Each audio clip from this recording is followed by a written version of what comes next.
Morning, everybody. This is Josh Cabat, speaking on behalf of Doc Academy. I am currently the chair of the English department for the Roslyn Public Schools in Roslyn, Long Island. I have been an English teacher both here and for 12 years in the city now, for a total of 30 years. Oh my goodness. And I just want to talk briefly about what Doc Academy is doing, means, and the value of it.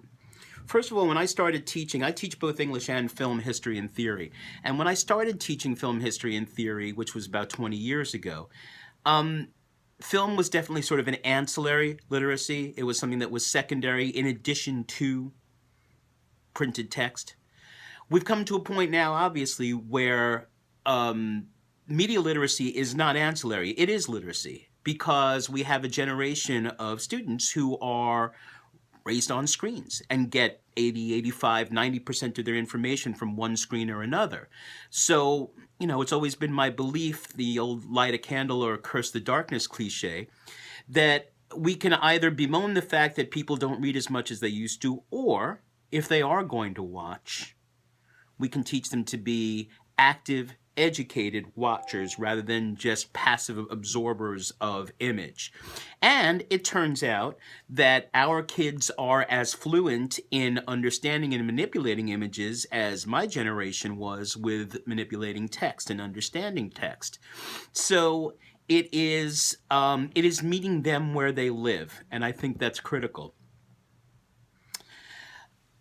Also, as an art form, I've come to believe that a good film, documentary or otherwise, is every bit as worthy a work of art as a great novel. I mean, try to argue with me that that The Great Gatsby is a more important piece of American art than Citizen Kane or Vertigo, and I'm going to have to beg to differ. I think film is an art form that has every much as much value as literature does, or frankly, any of the other art forms. So that's another reason I think it's valuable.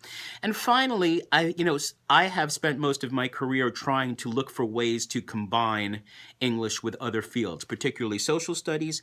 And I created the humanities program here for all 4 grades in Roslyn. And the beauty of documentary film is that it by its very nature reinforces, makes you look at the connections between English and history, English and science, English and math, and everything else. And so documentary is a built-in humanities jackpot. It's all there for you. And frankly, in terms of rhetoric, which is so much the focus of our approach these days, the way a director edits, shoots, places his or her camera, moves his or her camera, are akin to the rhetorical devices that any author would use. And if you learn to analyze those and understand how the director is using those tools to create their art, then you have really come to understand the value of the image. And for a generation raised on images, I can't think of anything more important that we could be doing. So thank you for your time, and I can only see great things happening for Doc Academy. Thank you.